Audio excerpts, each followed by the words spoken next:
Hey Owen, how are you doing? It is December 10th. We're doing another one of these shows. Yeah, excited for it. We got some good topics. We got a good guest, so let's get into it.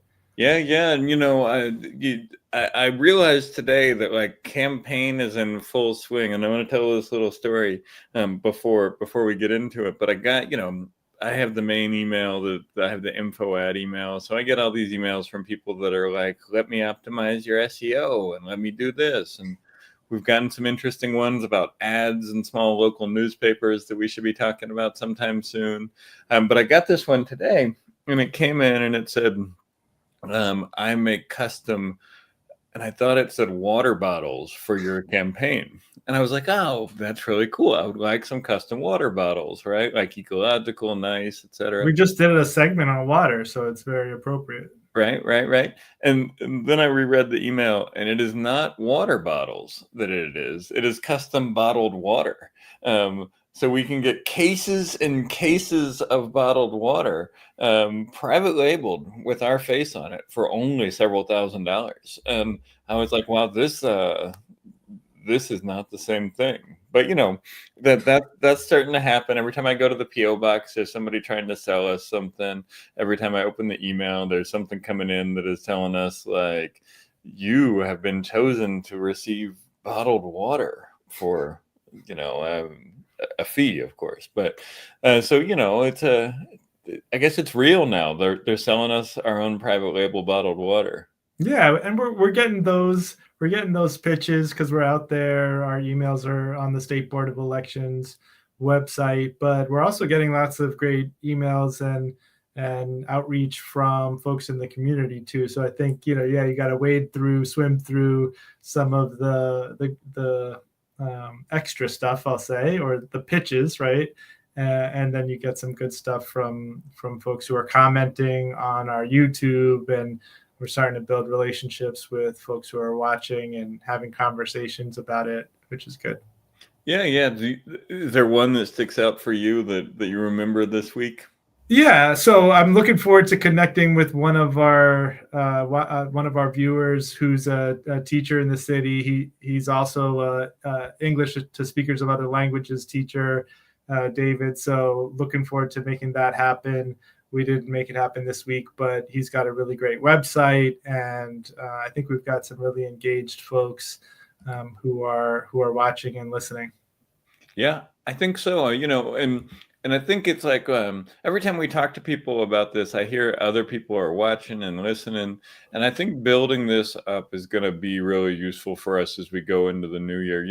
We had that meeting, and we'll talk about it later with some supporters last night um, who were really excited to like know how they were supporting us, or how they could support us financially and with crowdfunding and volunteers and things. But one of the things they talked about was watching the show, and it was like, okay, it's good to know that even if people aren't watching when it's live, they're going back and they're looking at things, and that engagement is starting to come in and things. So I'm feeling good about it. I feel like we got one more this year. We'll take some time off, figure out what it looks like for next year, and get back to it. But yeah, we're like a month and a half into this show right now, and I think it's going well.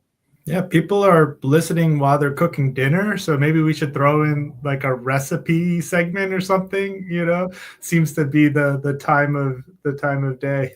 Yeah, I'm open to all of it, though. Like maybe we should send the recipe out Tuesday afternoon or something. I don't know, but Hmm. Hmm. but yeah, no, I'm open to all of it. And so if you like the show and you're watching regularly, let us know. We'd love to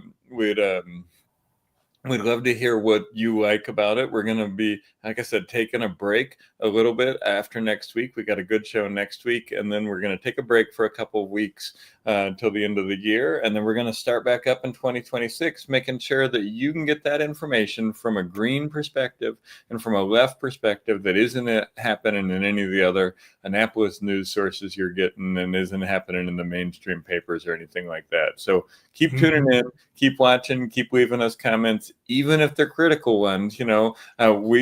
We do this in public and push back, and we appreciate that. Yeah, someone asked a really good question about the water segment we did, and I ended up converting cubic feet to gallons. I mean, I really went down that rabbit hole, and that's good. So I'm learning math as well as the issues that are facing Marylanders. And, you can comment on the YouTube videos, but if you go to the website, we've also got a place where you can ask us specific questions. So there's multiple ways to do it. And we think that is one of the defining differentiations between us and other campaigns, that we're responsive.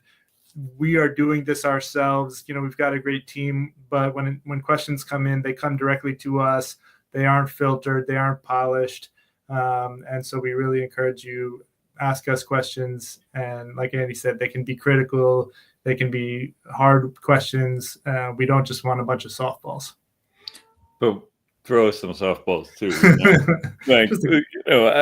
I sometimes watch our governor answer these questions. And last night, I think I characterized the questions the governor gets as, you're so sexy and cool and amazing on television and at policy. Like, it'd be nice to get some of those sometimes. So if you have those type of questions for us to tell us how great we are and ask us how we're doing it, we'd love to get those along with the tough questions. Everybody loves a question like that. So I do want his full workout routine, though. I mean, that was a good question. That is information that Marylanders want to know, apparently. For sure. And like which Ravens games he's going to, which Orioles games, all that stuff. Like, Marylanders want to know. How he reduced the budget while cutting taxes for the middle class. People want to know these things. Yeah. These are real questions. Yeah. So we can talk about Westmore's questions for a long time, but that's not what the show is about tonight. What we got going on tonight is a show that really talks about how technology works for us. And we've done a lot of coverage on this in various areas. We're going to talk about some history, some present, and then our guest tonight is Seth Singleton, who is working with us on the campaign and is doing some great work, helping us out with some writing. And he's going to talk about his ideas about the campaign. He's going to talk about a comic book that he's thinking about for the campaign. And we're going to have some conversation about how this technology stuff interacts with some of the things that he's talking about. But with that, I want to get to our stories to keep an eye on for this week. You ready to dive into this, Owen? Let's go. Okay. All right. So what I'm talking about tonight is a little bit different than what we've been talking about before. I'm not reporting on a story that was in the news this week. I'm taking a little bit of a zoom out. And so we've been talking about AI on this show for a while. We've been talking about data centers and big tech. I covered how PJM, the regional grid operator, is encouraging electricity demand to skyrocket in order to feed big tech's data centers, and how, as a result, Maryland ratepayers are subsidizing tech companies' power consumption. I talked about Claude, the AI that got a government job working on benefits through what seems like a no-bid contract at this point. We'll have a guest on next week who will help us talk about this a little bit more. And we talked to Taylor Fraser McCollum about the fight against the Landover data center. Residents are organizing against a facility they were never intended to have a say in. And for right now, they're winning. These aren't separate stories. They're all part of the same story. Technology decisions that affect all of us, made only by the people who profit from them with almost no democratic input. So tonight, I want to step back and ask a bigger question. Not how do we craft great AI regulation policy, or what does sensible data center energy structure look like, but who is our technology actually for? Here's what they don't want you to know. They don't want you to know that it doesn't have to be this way. Democratically elected, popular political movements have been building human-centered technology. They've done it in the past. It occurred 50 years ago in Chile. Let me tell you a little bit about Project Cybersyn. In 1970, Salvador Allende was elected president of Chile. He was the first Marxist head of state elected democratically in Latin America. He immediately began nationalizing industries, copper mines, banks, factories. The goal was to transform an economy that had previously served foreign corporations into one that could serve the Chilean people, Chilean workers. And it worked. Workers' wages rose 30%, GDP went up quickly, 8%, but success created a crisis. The government was suddenly managing hundreds of factories without the infrastructure to coordinate that was managing hundreds of factories without the infrastructure to coordinate them. And they were under siege. Nixon had them under an invisible blockade. The CIA was funding the opposition. Allende needed a way to manage a socialist economy under constant attack from the very people who they were trying to build the economy in order to escape. And they had almost no resources. The whole country had about 50 computers, and even in 1970, the United States had 48,000 computers. That's when a young minister named Fernando Flores reached out to a British cybernetics expert named Stafford Beer. Beer had spent his career frustrated. Corporations hired him to design better systems, but they never implemented his ideas that helped the workers because they only wanted to maximize the profit. Chile was different. It was a government that actually wanted technology for worker empowerment, not corporate efficiency. He dropped other projects. He committed himself to Cybersyn. Beer was clear about what he was building. He said, in Chile, I know that I'm making the maximum efforts toward the devolution of power. Devolution of power, not centralization, not surveillance, but in fact the opposite. Technology to distribute democratic power to workers. Cybersyn wasn't designed to let the government control the factories. It was designed to let the workers manage them, with the government coordinating and providing resources when needed. And every design choice reflected this end. The operations room had 7 chairs, an odd number, in order to prevent deadlocks and operational decisions. There was no table because tables limited discussion. And here's a key detail that even goes down to the level of design. The control panels used geometric buttons instead of keyboards. Why? Because in 1970, the average Chilean worker had little experience with keyboards. Class consciousness was a design choice built into the interface that was meant to give workers the power from the beginnings. And it worked. With 50 computers, they built a telex network connecting every nationalized factory to 2 mainframes in Santiago.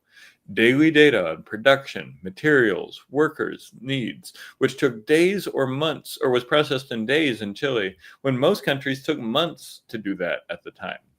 In October 1972, it proved itself a powerful political tool. Right-wing unions with $2 million from the CIA organized a truckers' strike. 40,000 drivers went on strike. The goal was to crash the economy, starve the cities, and justify a military intervention that would remove Pinochet.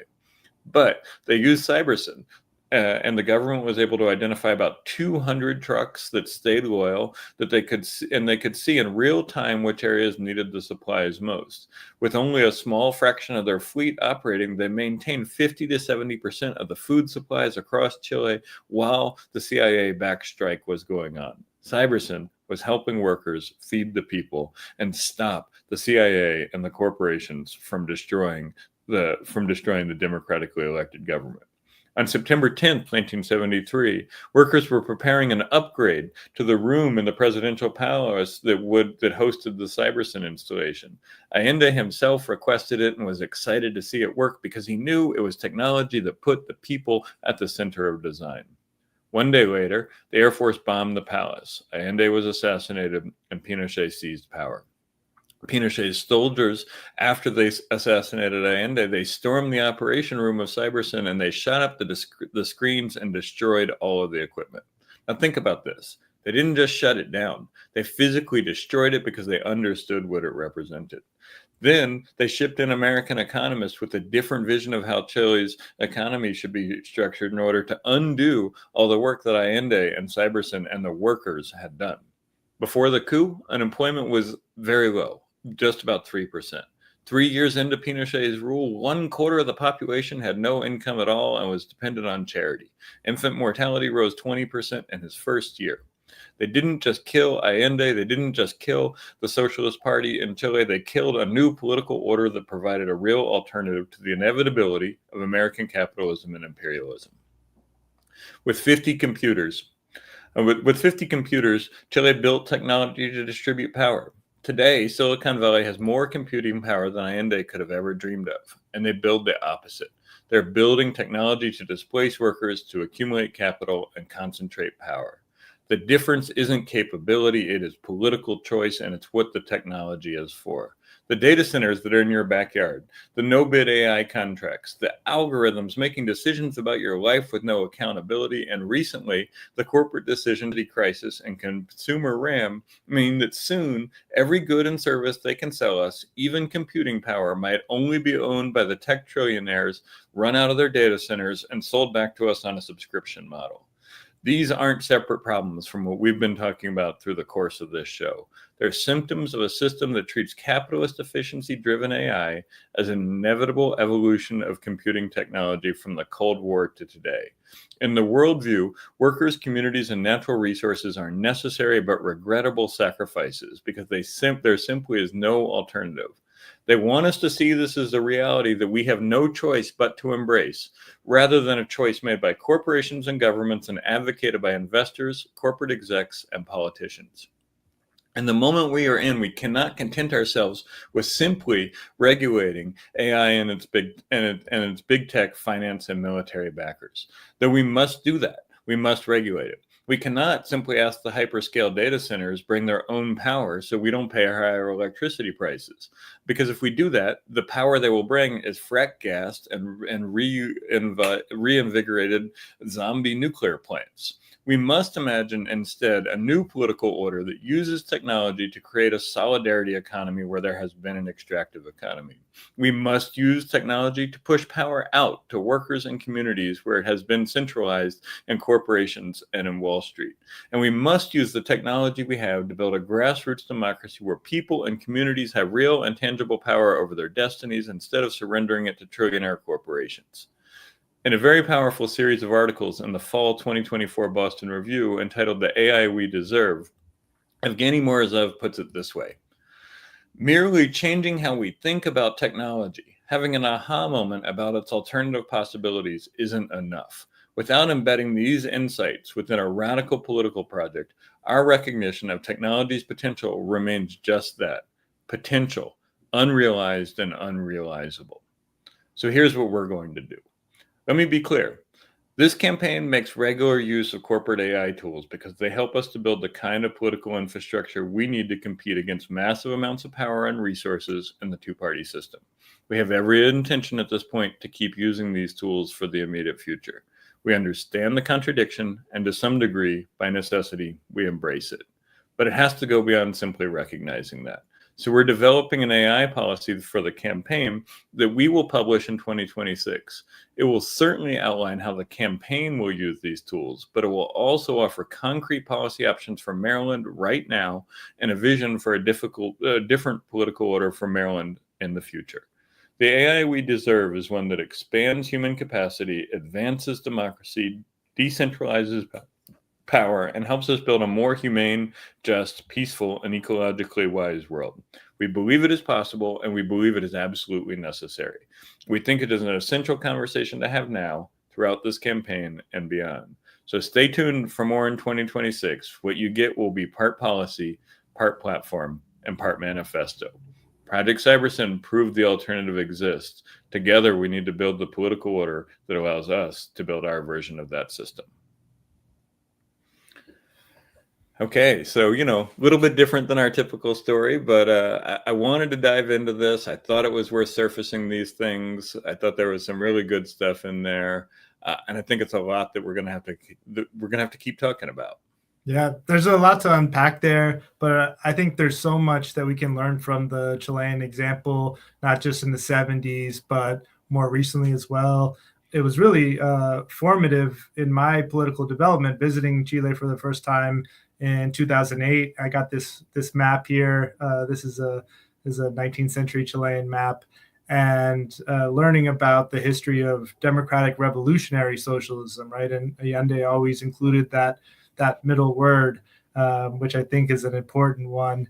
I wasn't as familiar with the technological policies that the Popular Unity government and under Allende or with Allende. I think that was really interesting that you brought that in. But a lot of the hot topics in the progressive or left political circles in the U.S. right now, like public grocery stores, I mean, they were doing that in Chile in a mixed economy 50 plus years ago. So I think actually my friend's dad was the minister of the people's stores, right? So I think that's a really good example to focus on, to see what we can learn from, see what we can apply here in Maryland and in 2025, 2026. Yeah, totally. And I mean, I think this piece about technology helped me to piece together the part that we were missing, because we have been saying like we want to be able to use technology for good and things like that. But this gives us a real tangible grounding of what that looked like. And I think the piece about it is we need to build a different political order. We need to build a different political order where the technology that we are putting into the world is done in order to expand, not expand wealth, is done in order to push power out, not to concentrate power. And this example that a lot of tech folks use to talk about a good version of tech really struck me. But I think it is important, as you say, to ground it in the fact that it was a socialist government and a revolutionary government that was attempting to use this in order to fight back against the extractive and exploitive economic order by building a new political order that put technology to the work of the people. So I'm really interested in this story. I think we really need to have these conversations, because I think the path we're on in the current political order is one that is going to be really damaging to a lot of people, to the planet, and to our ability to live free and dignified lives, as aren't just there in order to work for the robots. Yeah, I think the owners of the means of technological production have never been so distant from human labor and the impact that these technologies that they're developing are having on people as they are now, and that is really dangerous. They're not accountable, they're insulated, and they're living in a bubble, and don't really see how their policies are harming people or have the potential to harm people. But more importantly, workers have very little direct control or influence over the direction that these technologies are taking. And so I think that is a pretty good segue into the next segment that we're going to do. Why don't you take us there? Okay, so I think it was good that, Andy, you kind of zoomed out, because what we're seeing happening right here in Maryland, not even at the national level, forget Silicon Valley to some extent, what we're seeing in Maryland is a pattern that's starting to develop, which is technology company comes in, redefines the status quo, and then regulation comes at some point later. And I think we're seeing that now with an industry that's already been incredibly disrupted. And when we talk about disruption, we're talking about shedding human labor, shedding human wages, and diverting more of that capital directly into the pockets of these tech CEOs and their boards and their shareholders. So we already know that, the transportation, what used to be mostly cab drivers, a lot of them own their own cars.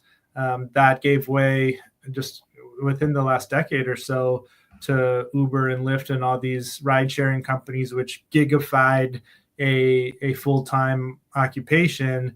And now we're seeing that gig economy giving way to an economy that doesn't require human labor. And so we're seeing Waymo announce that it is coming to the East Coast.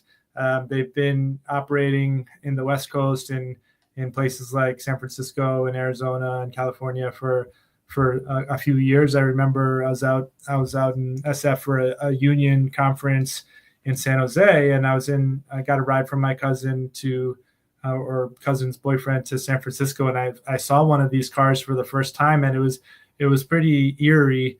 And again, as Andy mentioned, we're not against technology, but we do need to be mindful of the impact that it has on people. And so when Waymo announced that it was coming, I think a logical and rational thing for folks with responsibility over government and regulation and public safety in Maryland and in Baltimore to do would be to consult experts and decide how to respond.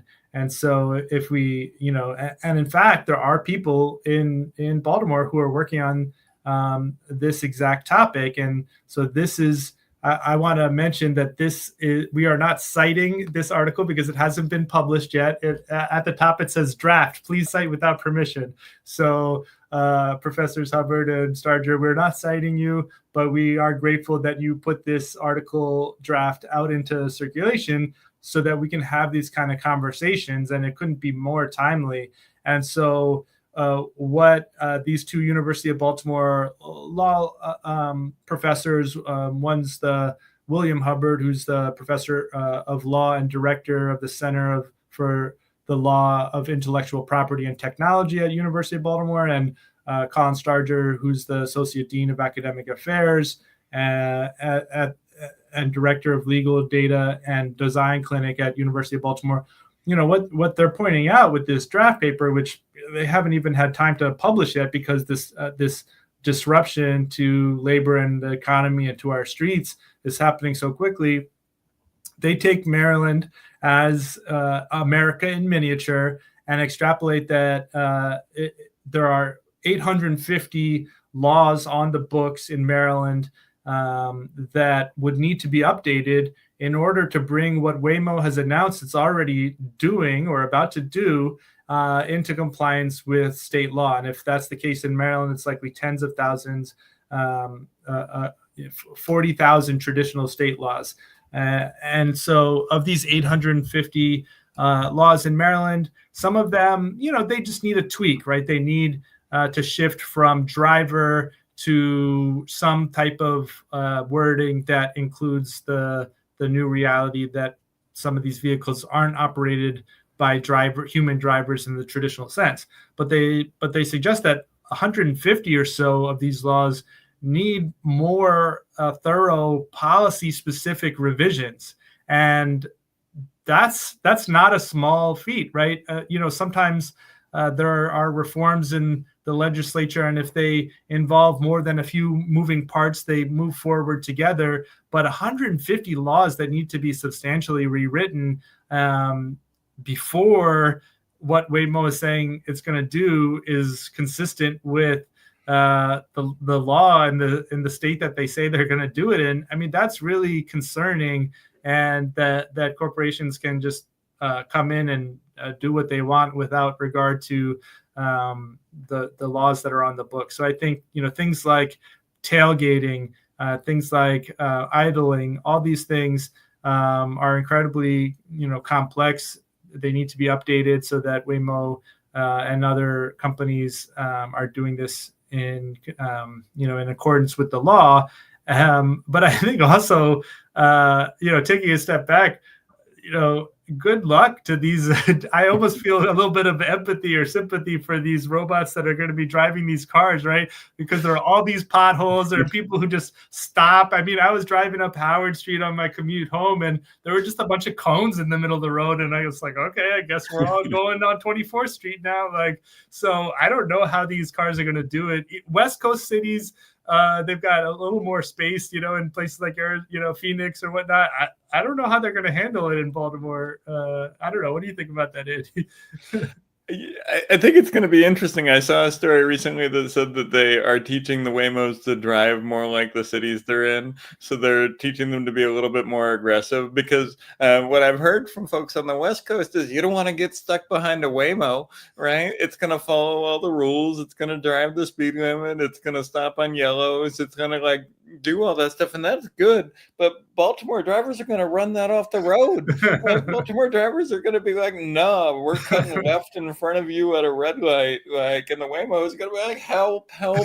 Right? I don't know. I agree with you. I feel bad for these robots. I think there's this thing where Waymo is kind of like Claude in a sense, in which it is the nice guy version of this destructive technology. And so we feel a little bit bad for the Waymo. We like Claude, but we're worried he's going to take our job, So I don't know. I think there's a little bit of, there's going to be some comical things that happen, I think. And, I'll say this, and then I want to let you get back to your story a little bit. But I had a friend of mine who said that he took a Waymo in Arizona at one point, their hotel, and it had been vandalized. And like on the side of the car, like it was like F Waymo and get your self-driving cars out of, whatever. And I was like, I do feel a little bad for the car. It doesn't even know that it's going to pick people up, and it's got stuff spray painted on its side and all. But that's not the actual story here. We can laugh about these cars a lot, but I think there's a real worker aspect to this that I want to kick it back to you to talk about. Yeah, absolutely. So we'll wrap up with the impact that this is happening on the hours and the wages and the jobs that this is taking away from people who can afford it least, right? That's the serious bottom line, is that despite all the platitudes from the ride sharing companies about it being a gig for people to pick up a little extra money, a lot of people depend on these gigs, rent, pay their rising utility bills, and this company's swooping in and taking those jobs away. And so what I found sort of most troubling and bizarre, but very much on brand, was that in the press release for this legally dubious rollout, which the experts are saying raises a lot of legal questions, and there is a lot of regulatory and legislative work that needs to be done in order to make this safe and legally consistent, is Governor Wes Moore is in the corporate press release. It's not that he put out a separate press release that said, hey, new business coming to our state, here's what I have to say about it. He was asked for a comment in their press release, and he gave it to them, and he's claiming that this will spur growth.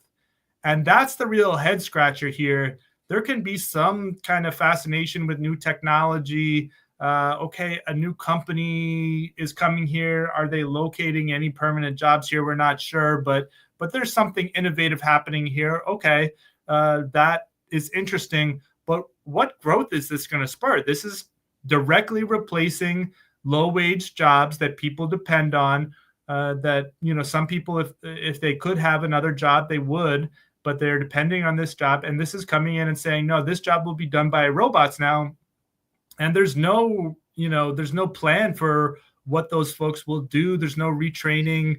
There's no support from the state, apparently. And it's just, this is growth for the sake of growth, innovation for the sake of innovation, disruption for the sake of disruption. And we'll figure out the regulations, and we'll add those unemployed folks, if they even qualify for unemployment. We'll take care of them later, maybe. And that's really troubling, and that's consistent with this pattern that we've seen, whether it's Claude, whether it's the data centers, is that the governor, the executive branch, really seems to be in lockstep with these corporations, rather than in with the community members and the workers who are being negatively affected by them. Yeah. Let me say, I got three things to say. Some serious, some skeptical, some funny, and then we'll bring our guest on. So the first thing is, like, you're really right to highlight this growth. Like, this is ridiculous, right? Like, these cars are going to come here, and it's not like we're going to like double it's not like all the Uber drivers and Lyft drivers will stay, and we'll add Waymos to the roads. First of all, if that happened, that would be bad. That would be more traffic. But that's not what's going to happen. Like, this is literally the only thing it's doing is replacing people who are doing these jobs right now. And I don't know what growth it's going to spur, and like, at all. The second thing is, Wes Moore really seems to operate like the tech bros who like to say that they move fast and break things. There's this sort of technology that is move fast and break things. It's a management philosophy that very wealthy people playing with other very wealthy people's money often embrace in the technology world. And usually the things that get broken are people, families, homes, and things like that, who no longer have the jobs that they previously depended on, while the wealthy elite are moving fast. So that's what gets broken. And I think there's this we've been having this conversation. There was this Jacobin article that came out that I think that said that what was it, that big tech is becoming part of government now, but I think it has that backwards. I think the government is becoming part of big tech. And a statement like this by Wes Moore in advance of the big tech company announcing its press release is exactly proof of the fact that government, and government under the control of neoliberal billionaire chasers like Wes Moore, is especially becoming a function of big tech. It is now our government does the government things the big tech needs done. And the third thing I will say is, since we're talking about AI tonight, like, did the governor really say this, or did a robot write this? Because if I were to go ask the robot right now to write the most pablum thing I could imagine a governor saying in response to bringing in a fleet of robot cars to replace my lowest wage workers, this is what the robot would say, and it would be because I didn't prompt it very well. So I don't know. Like, I look at this, and this is the type of statement that looks to me like, if it wasn't written by AI, maybe the person who wrote this for the governor should have their job replaced and have to go out there and drive some Uber, because this is crap. Yeah, it doesn't make any. This quote doesn't make any sense. There's an M dash in it. That's not why it doesn't make any sense. But there is one there, and I also need to do some homework and figure out what our history is relating to driving discovery. I mean, there are a lot of things in this quote that just kind of are head scratchers. But the main thing is selling out workers who are trying to, feed their families during the winter, the cold winter, with high BGE bills, and their jobs about to get taken by Waymo. Excellent. Well, thank you for bringing this story. And I think this is a good transition to our guest tonight. Our guest tonight is Seth Singleton. Seth is a writer, a podcaster, a comic book person, a comic book creator. He's working on our campaign as he's doing some of the writing for our campaign. He's going to work on he's going to work on a campaign comic book with us. And so I'm really excited to bring Seth on and have this conversation tonight. Welcome, Seth. How are you doing? Hey. I'm doing very well. Thank you, Andy. Owen, good to see you both. And of course, because you are here, we need to give you this. I have heard it as someone who watches the show and enjoys when that moment occurs, but to have it happen for me, there's no experience that can replace it. You simply have to be here in order to know what it's like. Totally. Well, let me give it to you one more time. Thank you. And so, Seth, that's a lot of stuff in the introduction. Is there anything that I missed that you want to tell people to let them know about who you are? I will also soon to be an unemployed educator. The school that I work at, Siena Heights University, will be closing down in May of 2026. And I have been grateful to have spent the last 5 years there. I think by the time it closes, I'll be somewhere around the 5.75 mark. But I have enjoyed every moment of it. And until that school is no longer open, I'm proud to say I'm an educator there too. Yeah. I'm sorry to hear that you're losing your job. I think, as you know, I have lost mine as well recently. I work for a tech corporation that between AI and shipping the jobs overseas, doesn't have a need for my labor anymore. So, hopefully you and I can make use of our time, find some durable income, and write the hell out of this campaign so that people know the story we're trying to tell. I think we already are, but that's just a teaser for everybody who wants to know what's coming, because we're going to be rolling it out, and I think you're going to enjoy what we have for you. Excellent. So let's get to it. How did you get involved with this campaign? What drew you to this work? Owen is the catalyst. So, Owen, you're going to take full responsibility for everything I do since I've joined. No, I'm responsible for my own actions too, but I've known Owen since 2010. And I have been honored to watch just how committed he has been to what he believes in. I don't know as many people who have traveled to the places where he's traveled and done the work that he's done, and then come home and continue doing that work. I grew up in a very conservative environment, so I was familiar with missionaries, but it's a different thing to be someone who goes out to do good work and then comes home and continues doing good work, especially where it's most needed, in your neighborhoods, in your communities, in education. So when he contacted me back in August, I jokingly said, "Oh, is this my West Wing moment? Is this where this friend who, I've admired the work that they've been doing suddenly reaches out to this unexpected party and says, 'Hey, would you be interested in joining in?'" And it turns out that there was something in that call about that, which led to our first conversation. And based on so much that I learned right away, it was easy to say, wow, if you're wondering what you can do about the world that you're in and the questions you have about it, well, the answer was right there in front of me. And all I had to do is say yes. Well, thanks for those nice words. I was thinking about it too. Yeah, we've been friends since I had a flip phone.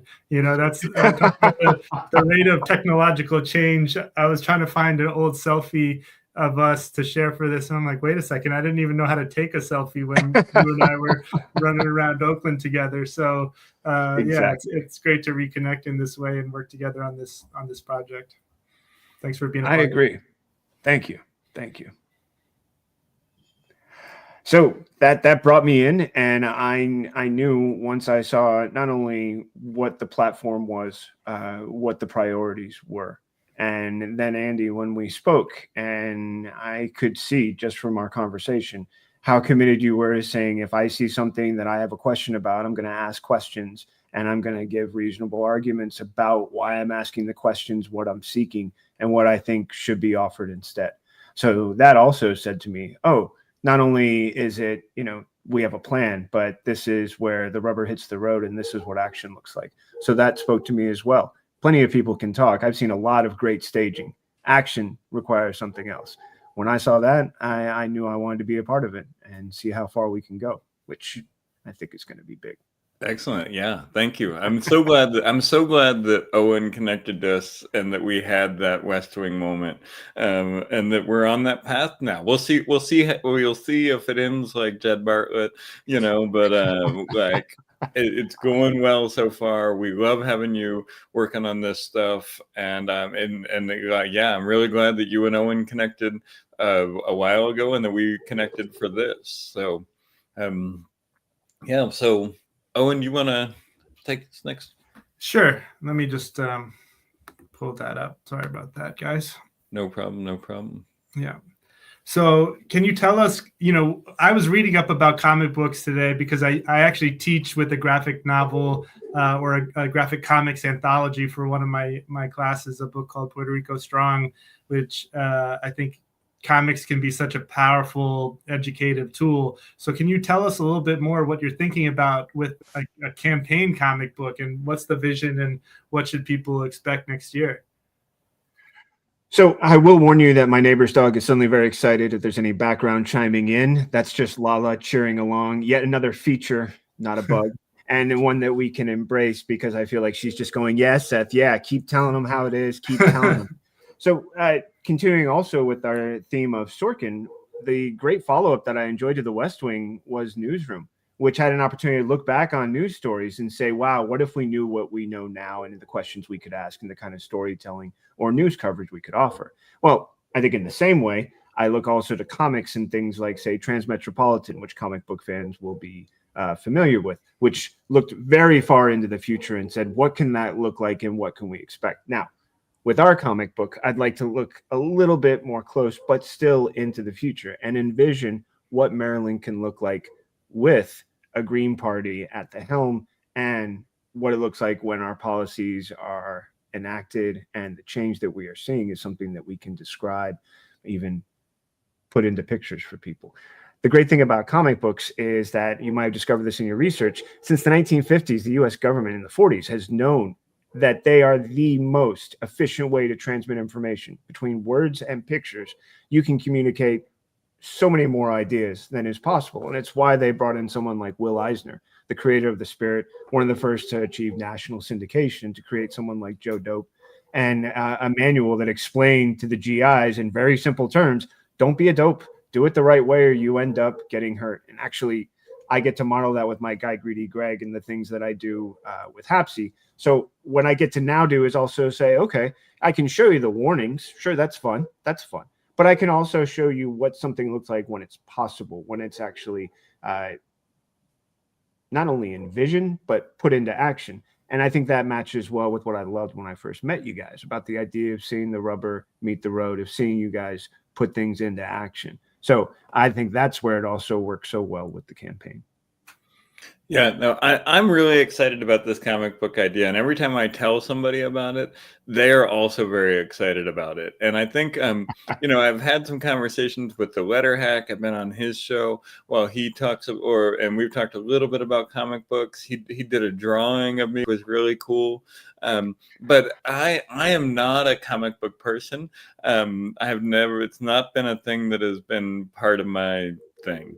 But I'm excited to be that, even if it is to be a person that is in a comic book and to read ours and to talk about it with people. Like, I just can't imagine how cool it would be to be at a festival somewhere in Western Maryland with some campaign comic books on the table and have a young person or an older person or whoever person pick them up, start reading them, and like suddenly understand that future that we are talking about and envisioning is jumping off the page, coming to life, and building a universe that lives on our values, that follows on our vision, that builds on the future that we're trying to tell people they can build with us. And I'm excited, super excited to get to build that with you. As am I. I mean, I think one of the great things to imagine is what that looks like and how we could even capture that moment in a comic book page where someone's going, "Mommy, look, it's just like they told us it would be." It's one of those moments that is possible because of what the medium offers. Yeah, it feels like we just came up with the story, right? Somebody, thankfully, please tell me we're recording this. Someone else take notes because my hands are not going to be able to right now. But yeah, I think that's a great one. And also, I love how a conversation can lead to such great potential like that. And that's one of the things that I love. Like, one of the things that is great about working with Seth, especially for my wife and people who are very close to me, is that I can have a lot of these conversations with Seth that are great conversations about the future of the campaign, the ideas we have. I have the conversations with Owen too. But being able to have, I love the conversations we have. It's awesome. I want to keep doing it. And so we can keep Seth on the team, and we can keep making sure that this person who is an educator who is losing their job as their institution is going away can help to keep providing this excellent insight, can write the comic book. Please go to gogreen2026.com and donate. It will help us to pay Seth. It will help us to pay our field folks. It will help us to pay our volunteer coordinators. Wanted to do that little ad in there. I wanted to get that in. I think it's a good segue for us to for us to constantly be talking about it, because people need money in order to pay the bills, buy the food, pay the mortgage, and be able to do the things they can. So your donations go directly to helping Seth create a comic book. So go to gogreen2026.com, donate, and help us to make sure that we can keep paying Seth so that he can write that comic book for us. Yeah, and if we get a few more donors this week or this month, we're going to break 100 match eligible donors. So we're really close to that threshold.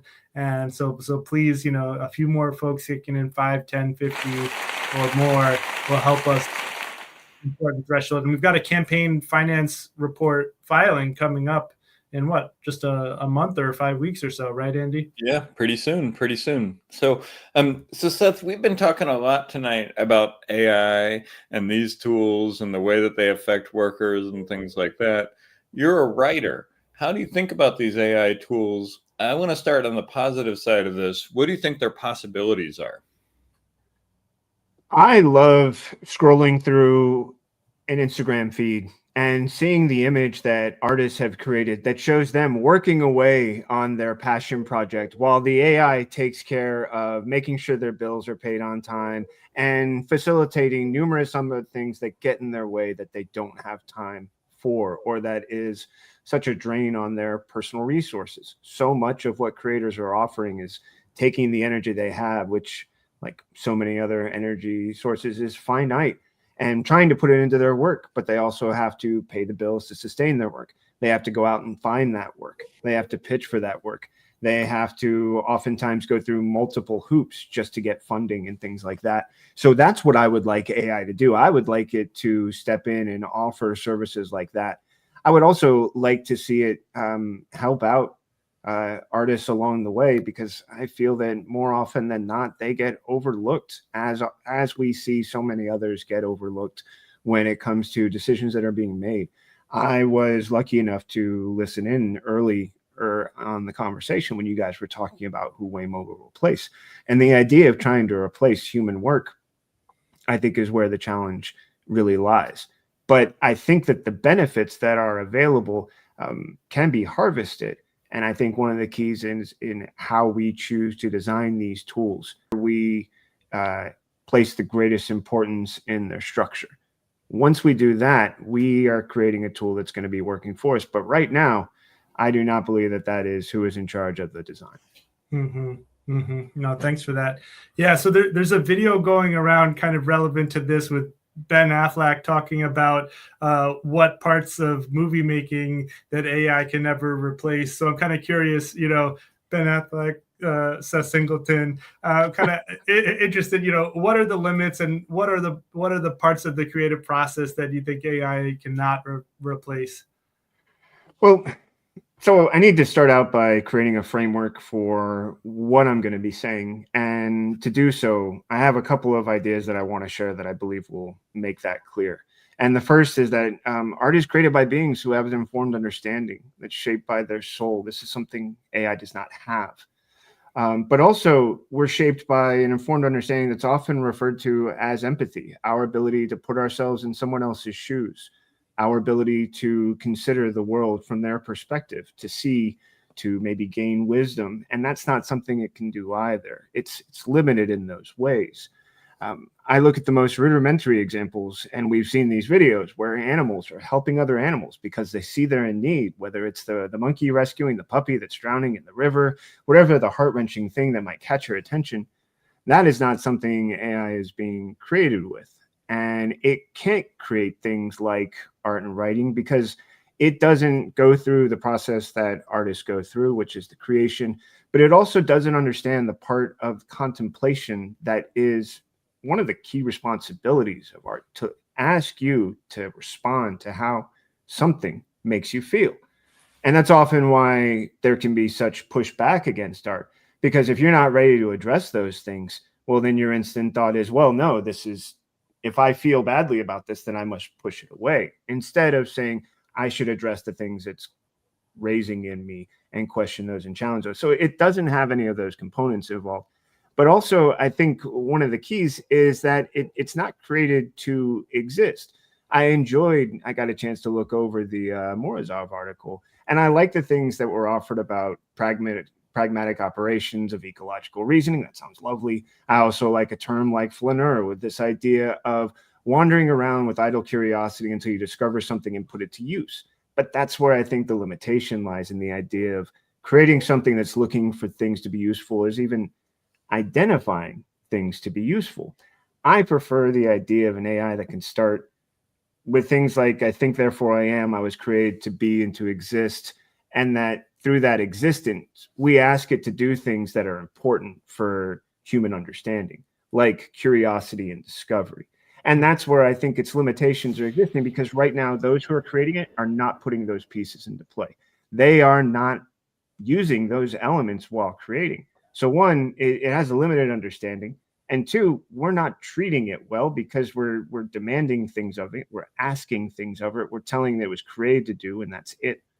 And I believe at some point, if it is given the ability, as we've seen it do in the past, and there's evidence that shows that tools that were created with AI eventually found ways to communicate with each other, and we couldn't figure out how to stop them, so we had to shut them down. Well, that was a precursor, and this is an eventuality. And at some point, and much like, and this is something that I found very interesting, I was watching the recent Frankenstein movie. And at first I thought to myself, my goodness, Mary Shelley making a statement towards, absentee fathers and putting, expectations and all these other challenges. And then I thought to myself, wow, but Guillermo del Toro is actually speaking to a modern day audience. And he's talking about we need to be conscious of the things we create and how we create them, because the creature that doesn't do the thing, or the creation that doesn't do the thing we want it to now, but learns how to become something that it wants to be later, will hold us accountable for the way we treat it. And I think that's something that we need to be considering as well. If we don't begin from a place of intention, it's like so many other things you'll come across, whatever your discipline or profession, intention holds the key. I don't care if you're talking about science, magic, comics, or superpowers. Everything starts with intention. And I think that's the thing that when it comes to not only how we view AI, how we use it, but also when we choose to make decisions based on intentions, like how is it that we can replace things that are complicated for us so we can have something that will do things for us in an easier form? Why argue with an artist when you can create a tool that you think can supplant it? Why, deal with an artist's process when you can do something that is built on efficiency? And I think that also goes back to an earlier concern that I had, which is how we're building these things. We're talking about speed, but we're not talking about what the value of speed is. We're talking about growth, spurring growth, while we're in the middle of talking about limited resources and how it is that we're trying to sustain a population, but we want to celebrate growth of something that's going to eat those resources much faster. So I think through those things, we have a lot of questions that we're choosing to rush forward and not ask, and break things and hope that we can solve them later. I'm sorry, but I worry that maybe some like Wes Moore are looking at characters like Gary Oldman in The Fifth Element and going, oh, look, watch, you knock it off the desk and you have creative destruction and all these people moving, as though he didn't hear Denzel Washington say, hey, movement isn't progress. Don't mistake the two. They are not the same thing. So, there are voices out there who are saying things that we've been listening to for a long time. Plenty of people out there are also picking up little pieces. And if you're listening to the right messages, if you're tuning into the ideas and you're paying attention through a perception that's going to allow you to understand that, you're going to have this great awareness. But I don't see AI doing that. And I don't see it being offered to AI. And I think by refusing that, we are choosing to limit it. And it's those limitations that keep it from doing the things like art, writing, other forms of creation. Yeah, it's almost like what the corporations are selling is the ability for people to be lazy. They're selling you can make art without having to put the work in. You can write without having to put the work in. And if we treat it like that, if we say be our like help us do creation in a lazy way, we're going to end up with bad products and probably with robots that are really angry at us at some point because of how we've treated them. We mentioned earlier that we're launching an AI policy effort within the campaign that is going to start with how we use these tools and move outward to what we think should happen in Maryland and what we think a different political order should look like. And you and I have talked through a lot of these questions. What are some of the things that you think we should be keeping in mind while we're putting this policy together so that we make sure that, we're accounting for the possibilities and limits that you talked about? That we should be, one, focusing on how the use of AI measures with our own priorities. We're very aware of the key things that were addressed earlier with the concerns about something like Waymo. It feels as though issues like exploitation are coming up there as well as others, and we want to avoid any way in which we're employing this and saying, oh, it's useful for us, but it's eliminating thoughtful opinions that should be coming up from the group. I also think it has the ability to pose questions that are uncomfortable because it doesn't know what comfort is. And it can raise questions that we might have personal bias and avoid bringing up or even seeking out. But if it's given parameters that can include those, then there's valuable opportunity to say, ouch, this is going to be an awkward conversation, but the question is there and we have to address it. So I believe the value of using it to watch for blind spots, to in many ways be like a more advanced form of grammar check and proofreading, to ask us to, hey, give this a second look and to understand what we're trying to do so it can do its job better. And I also think that's a key component. Faster is not as important to me as better, just as anyone who enjoys creation, enjoys quality, is going to tell you that it is the quality and not the quantity that's going to matter. And I think that focusing on the value of the work that it's creating and the time that we're putting in to make sure that work is coming out, not being afraid to do the hard work that's going to lead to the results that we need, not the results that we're looking for. Because I enjoyed recently at a conversation with some friends, it was an online chat with some artists, but one of them said, has anyone ever noticed that their AI never says that they're wrong? Brilliant. Everything they put in there, you're brilliant. You're so good. Look how great you are. And that's a false sense that I think, we can do without. And I think also being aware of, okay, what is it not telling us? Asking harder questions when we feel like the design itself is avoiding the things that we actually want to talk about, because that's probably the biggest challenge that, I'm talking about the ideas of soul and other things, and those are extremely important when it comes to art. But when it comes to the important work that we're doing for people, I think one of the things that we need to keep in mind is, how is it that we need to be aware of the unconscious bias built into the systems that we're using that can unconsciously exclude things that we need, the people that we want, the people we need to reach, and that we need to find ways of testing ourselves and testing these resources so that when those things are brought to our attention, we can address them. And also see if there were any cues along the way that can let us know, like, hey, this is how we can learn to develop our advanced human pattern recognition, this thing we've evolved for all this time, right? And employ it to have this tool work for us better as well. So I think that's one of the things that's important. I have a great colleague. I'm just going to think about her for a minute, Dr. Sarah Webb. And she was really great in pointing out to me that early on with technology, like I think it was the Connect system and similar, they were designed to scan people so they could interact with a gaming system. But it didn't account for all forms of skin pigmentation. And that's because the people creating it and the people testing it, there was a limit. And I think we need to be aware of how similarly and in such a broad spectrum that can be occurring within these systems we're using, how we can do our best to cross-check against that. And then in doing so, build the tools that show us the things that it has been keeping from our sight. Yeah. And I think in the segment I did earlier, I was saying, like, we need to live with the contradiction.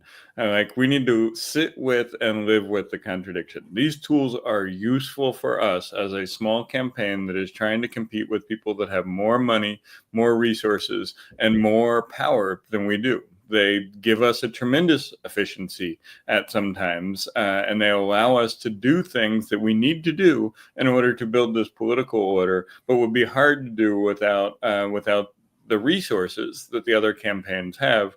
And at the same time, we know very well that the technology is being marketed and created in order to serve ends that are not ours. Right. And I think one of the very human parts of working through this process is figuring out how to sit with that contradiction, figuring out how to sit with the fact that, and it's like, I know that there was a time when you all were doing Occupy work together, and I know that there's been times when that type of stuff happened. There's been times when those movements have happened, when people have been like, oh, well, you have a cell phone. How can you be critical of capitalism? Or you have a bank account or something like that. And I think that some of this conversation about these contradictions that technology create. Some of these conversations about the contradictions that technology create aren't new. They've been happening for a very long time. I think of Donna Haraway, who wrote the Cyborg Manifesto about feminism and purity culture and robots years and years ago. And, we were talking about it then. And I think sometimes there's this nature where we assume this stuff is brand new. And I think the Chile story that we started with, the conversation that we're evolving through here, shows that this is a fundamental, like, sort of human organization and political system conversation that we need to have about how we interact with these technologies that aren't designed with us in mind. Mm-hmm. And so I think you raised really good points there, and I'm really looking forward to working through some of this stuff with you as we delve into how do we explain ourselves as a left-leaning campaign that is rooted in grassroots and community, that feels the need to use these tools in order to compete in the system we didn't design, but understands the limitations and possibilities of these tools. I completely agree. And I would also say that the next step would be that should all be in towards working towards the better version of this, because there's research that shows that there are sustainable data service centers that are out there that we could, if we were able to achieve, say, our public financing goal, and that we had the financial resources to choose a better trade-off, to always be looking for, yes, we understand the tools we're working with, but we're working towards something that's a better version with better tools that have less cost of the things around us, and understand how we can improve the exchange. One of the things that I always think about in relation to these corporate technology tools is a 3-step process. The first step is use the corporate tools if the corporate tools augment humans in a way that allow us to do the stuff that we need to do. Move as quickly as we can away from the evil corporate tools toward the sort of beneficial businesses and things like that, and then move as quickly as we can to self-hosted, off the grid, open source solutions to these things. We are not stuck being captured by the corporations. We're not stuck being, like, now we work for Claude, or now we work for Waymo, or something like that. And so I think as we think about technology, we always have to be thinking, how do we move from the worst tool to the best tool that is available to us over time, and how do we design intentionality behind how we operate the organization in regard to that? I think that also speaks to how we do this when we govern, and we can talk about this in the comic book. Somebody was asking me today, what is the alternative to big hyperscale data centers? And what I was saying is that we can have small scale data centers that drive community-based tech businesses, that drive cooperative tech businesses, that are running on solar, that are running on geothermal, that are running on smaller scale things, and they are not trying to create trillion-dollar corporations. What you need a data center that uses twice the energy of Atlanta for is the trillion-dollar extractive corporation. You don't need that to power a small business that helps people to do the things that you were saying, to bring the efficiencies so that artists aren't working for their data and aren't working for their Instagram metrics, but their Instagram metrics are working for them. Yes. Yeah. And I love that 3-prong approach that you began that with. And I think the direction that can keep us on, the guidelines that can offer for us is critical. As long as we're willing to say, hey, look, we know what we said during this conversation, and at any point you have a question about where we are and if we're holding ourselves accountable, be able to say, yeah, here's where we are, and this is the place that we are striving towards, and we're measuring our goals because we know where we want to be. Yep. Yeah, thanks, guys. This is a deep conversation. I'm trying to think and listen. And before we go to my last question, I just wanted to say, Seth, you're getting some praise in the chat here from Aura. And Brian, please, if you can find that paper that you wrote about some of these topics, please send that to us. We'd love to read it and maybe discuss it on a future show. I mean, you answered some of this. Yeah, you're getting first time on the show. You're getting praise, so we love the immediate gratification and feedback. You answered some of this already, Seth, but I mean, how does some of these themes that we're discussing about technology and serving people, connect to the broader message of the campaign? Well, I mean, the first thing that I'll come back to is when I was talking about the importance of things like, say, equity and oh goodness, the word was right there, and it totally escaped me. But it essentially, anytime that we see an injustice taking place, that we can use this tool to track something like that. So maybe there is data. I've really enjoyed what was, I think, recently said on a conversation you guys had a few weeks back about energy bills just skyrocketing. Imagine if we can set some sort of like alert that says, hey, there's been an incremental rise in necessary or basic necessities that people should be aware of, and that we can get ahead of in some way and respond to and speak to. I also think that this is something that we can use to try and best understand how, as a small group, working with the resources we have, where to employ them best and how to employ them. And I think that we can use them to identify some of the small things that, like Andy was saying earlier, how we can use Instagram metrics from shows like this, interactions with our website to let us know where we can invest our time the best, how we can speak to the messages where maybe we're getting the most questions about, or we're seeing the most interest about an explanation, and go in and say, look, people want to know more about this. Let's listen to that response and say, and also, if there's something that this tool can say, yes, but when you're listening to the response, be aware of the age groups that are actually responding to it, and maybe there's some factors that we can consider about what industries this might be affecting, which communities this might be affecting, how we can be aware of where to look so that we can find the answers that best speak to. Because again, we are working against those who can make a phone call or two, and they've got numerous people with unlimited resources. It's so much easier. We have to ask these tools to help us fill in the gap, to be these eyes and ears that we would love to have when we can get the funding to bring in more people. And until we have more people, we want to use these tools to help us see the things that we can actually address as a living, breathing campaign that's going, we're listening to while we are out there fighting for you. And we want to speak to the things that are important to you in the now, not when we get elected, not down the road, not, when we can do some work, but because we can believe we can do that work now, bring it on to conversations like this, find where there's leaders that we can bring on who can speak to this, people in the community who we can get, on the street insight. So I also feel that there are opportunities that we can explore with that. And I want to be able to be part of speaking to that too. Yeah, totally. And next week on the show, we're going to have Christy on, who's also helping out with the campaign. And Christy has used some of these tools to do great work to dive into the money trail on a lot of the stories that we're talking about. And it is hard to use the Maryland websites, the government websites and things like that to dive into the money trail. They just did a brand new refresh to it and it looks nicer, but it's still hard to dive in and find the places where the lobbyists are getting money and they're buying the results and things like that.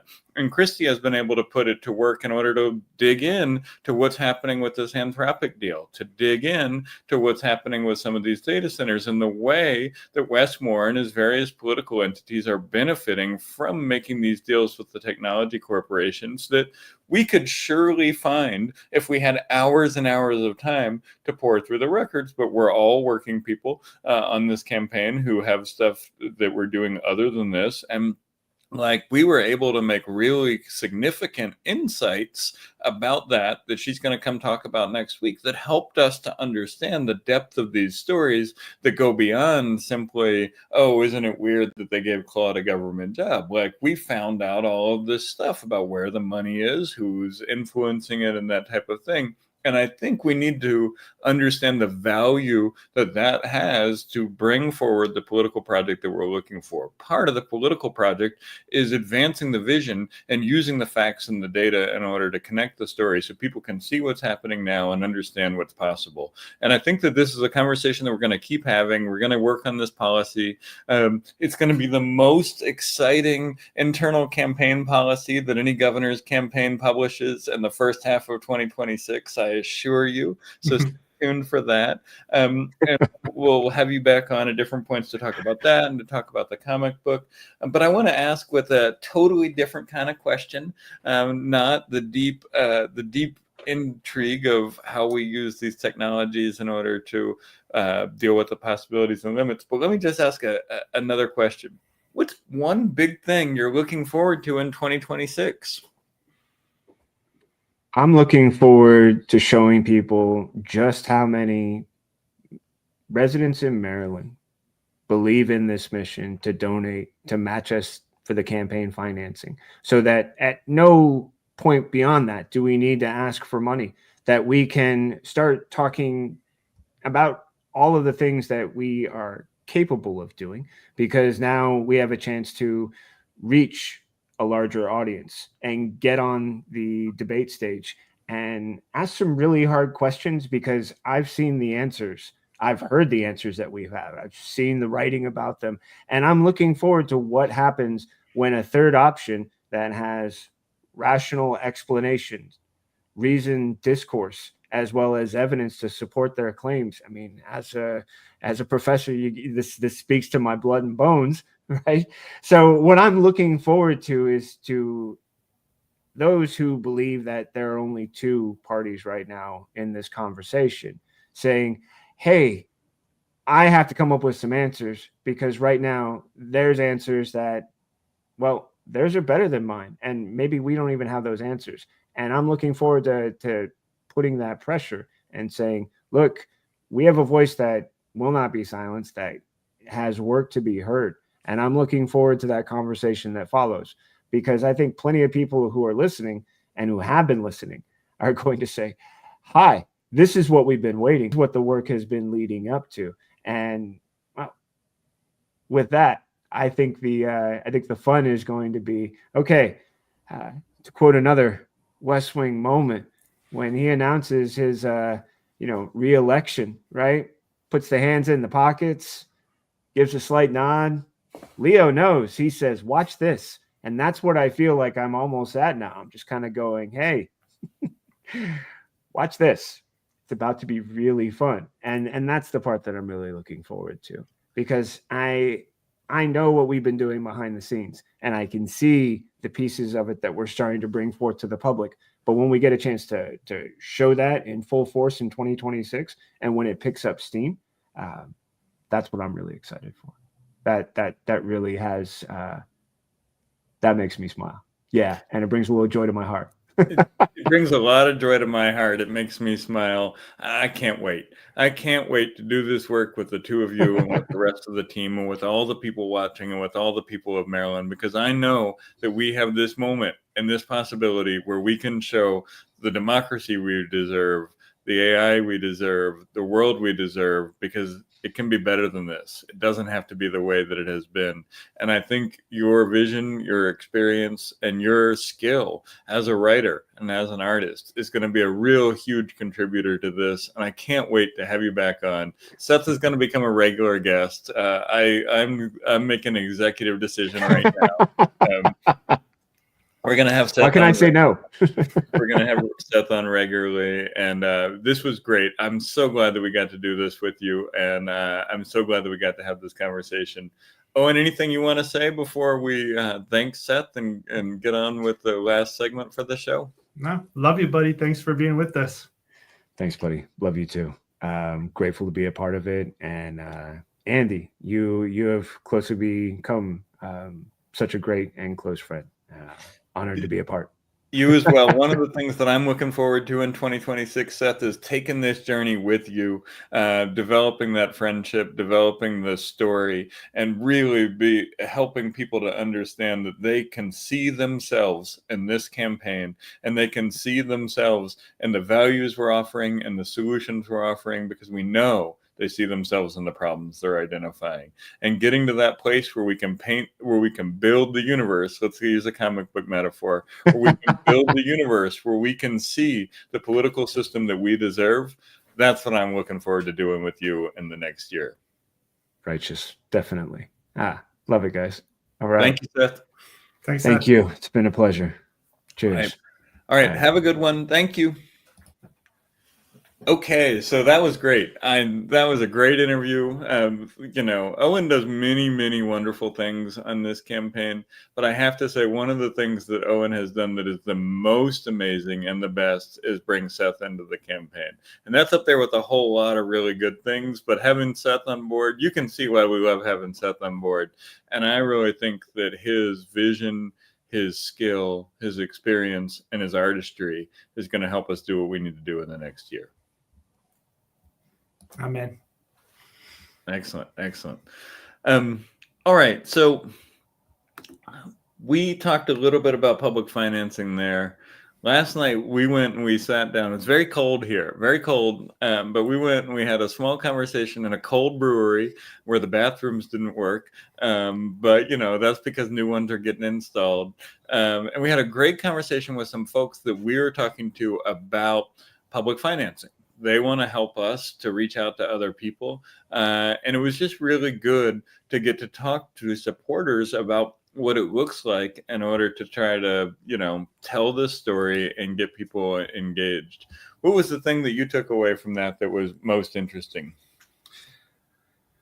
I think people are worried that somehow this campaign is as fragile as a campaign that's trying to get a majority and put people into positions of power. And it's interesting because we usually think of, oh, well, those are the two stronger parties. They win elections and they govern. But actually, they're quite fragile in terms of reputational threats because, one or two mistakes could be the difference between winning or losing. And that's not really the case for us. I mean, we told folks who are, supporters who have been to some of our events, don't worry, there's no harm that you can do.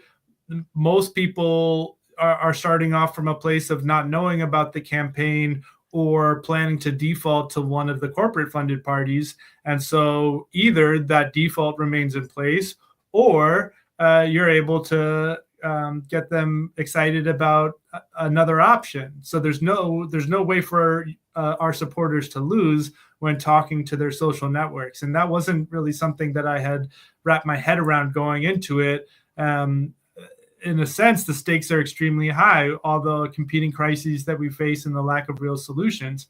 On the other hand, the stakes are low. You can't hurt this campaign. You can only help this campaign by getting involved. Yeah, I think that's really important. And I thought the other thing that was really felt useful to the conversation we were having last night is the ask is low. We are building a one-to-one set of conversations where I talk to a couple of people. Well, Owen and I have to talk to a lot of people, but we're asking each of you to talk to a few people. And if each month anybody who supports us can get 1, 2, 3 people to subscribe to this channel and start watching our show, 1, 2, 3 people to sign the debate petition, or 1, 2, 3 people to become one of our 1,500 donors, we're starting to build that person-to-person communication network and organizing network that allows third parties to thrive. There's a really good piece of political science that I talk about sometimes that talks about that when third parties are succeeding is when they are empowering their supporters to become their biggest advocates. And I think a lot of times the two parties ask people to do a couple of things. They ask people to donate, they ask people to call when necessary, and they ask people to subscribe to email. Those are really the big asks. Those asks are not generative. They're not constructive.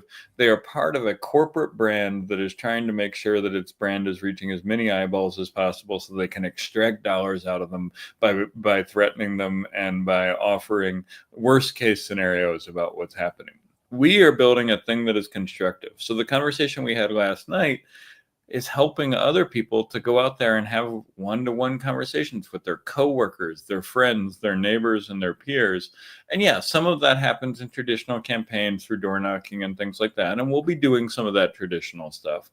But really, the way you build a movement is by the conversations you have at the bus stations, the conversations you have at the brewery, the conversations you have in the workplace, where you are connecting with somebody else and seeing what we were just talking about. Everybody can see themselves in the problems. How do we help people see themselves in the solutions? And I think that last night's conversation was really exciting for me because we want to go all over the state and have small table conversations with a couple of supporters who are interested in figuring out how they can tell the story so that other people see themselves in the story. And I thought last night was a great example of what that can look like. And it was cold. The brewery was cold. There were good pretzels, though. We had good pretzels. It was, when we're in our new political order, there's gonna be public space that isn't a brewery that we can easily allow people to gather in. It seems like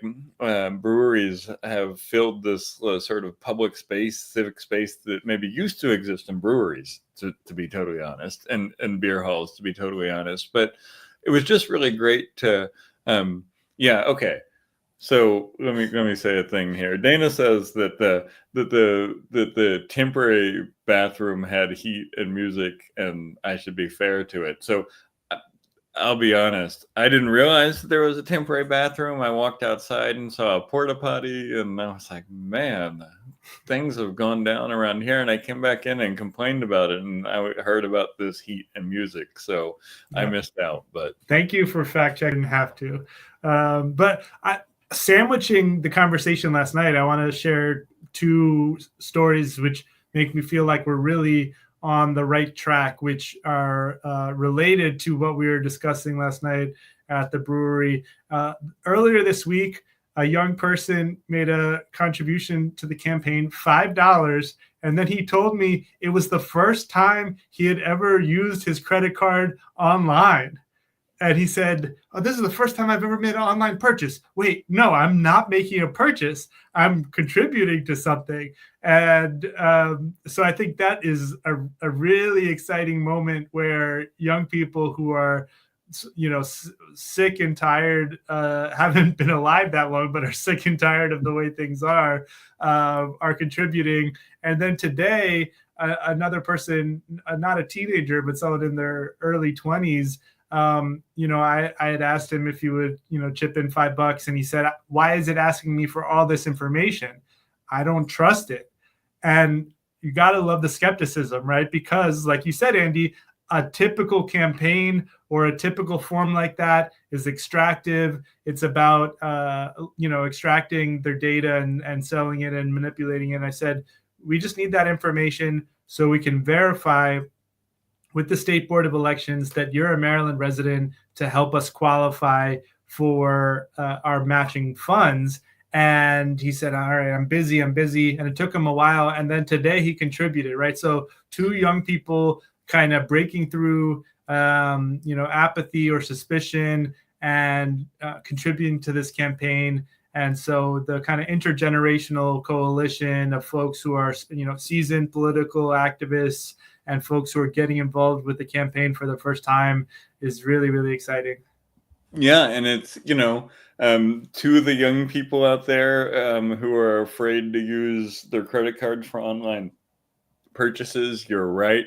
To the people who are afraid that if you sign up for a campaign email, they've heard the stories. They know, it's a meme, or it's almost a meme at this point to say, like, I signed up for a campaign email one time and now Hakeem Jeffries is texting me all day long. Let me be very clear. We're not going to give your information to anybody. We're not going to sell it to any other campaign. You're not going to wonder how you got on the list. The information that you give us is so that we can contact you about the things that we have going on, and so that we can give the state the information they need to validate the really strict transparency standards around public financing. So we need folks to donate.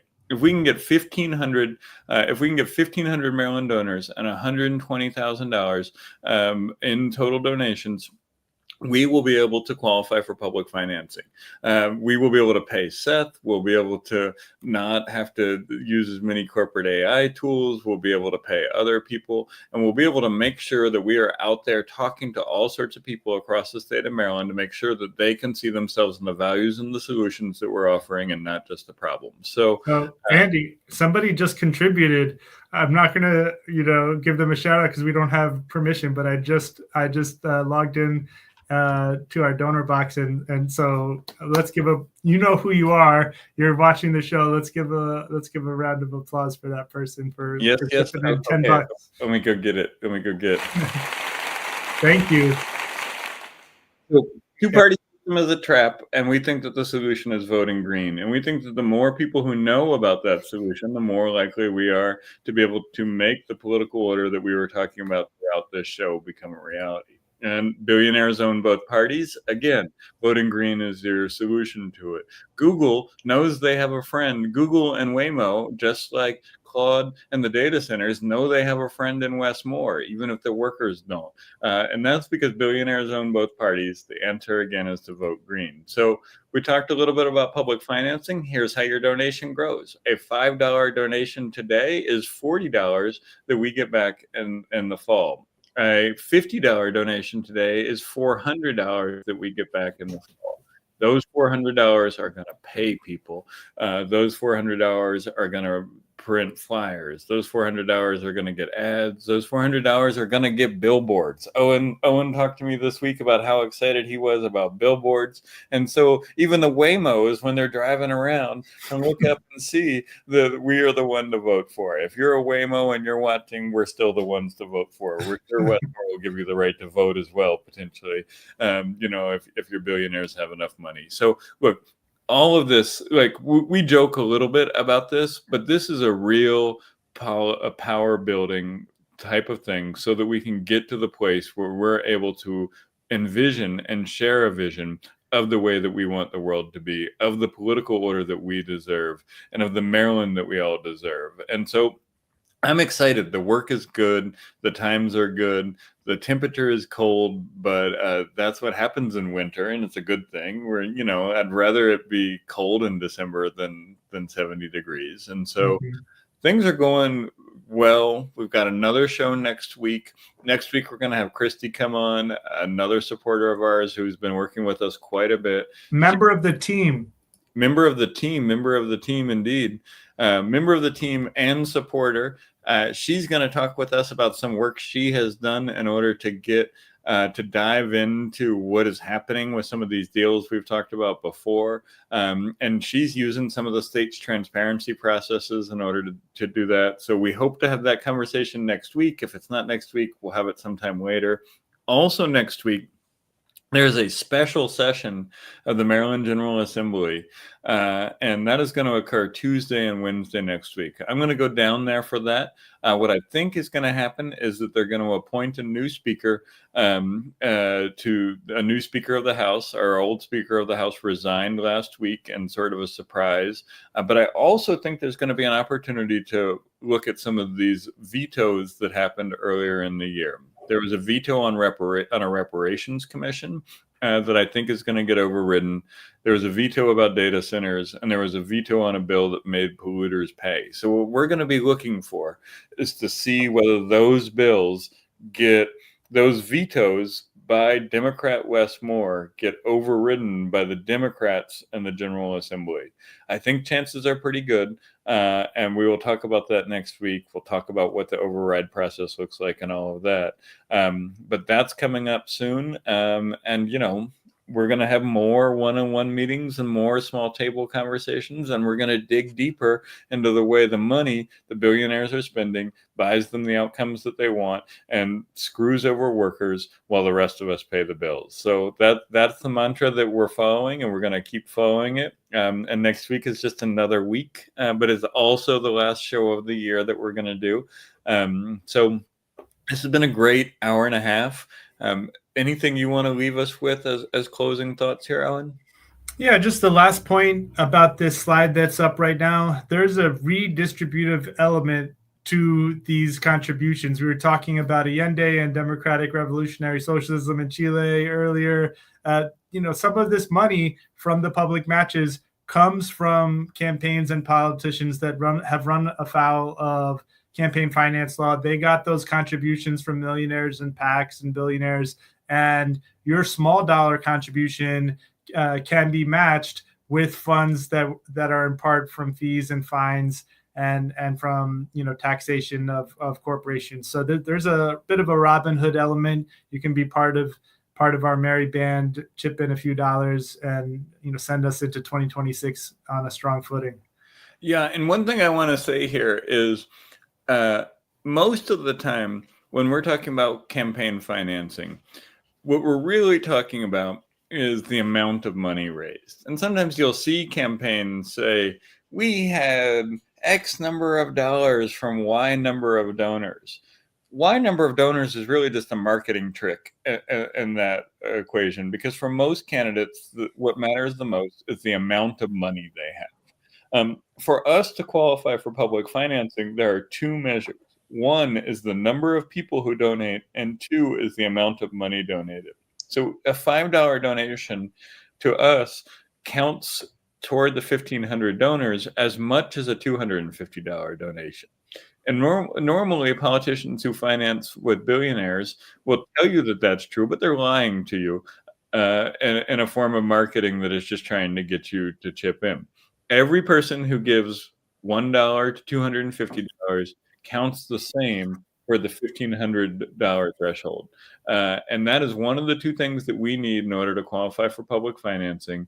And so we understand times are tough. The world is hard right now. The jobs that people have are precarious. The jobs that people don't have aren't coming back. So if $5 is what you can give, but you're supportive, we would love that $5. We will turn it into $40, and we will turn it into materials that reach out to people and let them know that there is an alternative, that we are the alternative, and that they can help us build it, so that Maryland doesn't have to be the place that it is right now, where robots drive the cars, where the police fly helicopters, and where the data centers replace anything that used to be of value in your neighborhood. So look, we're excited about this. We're going to talk about it a lot because we have to.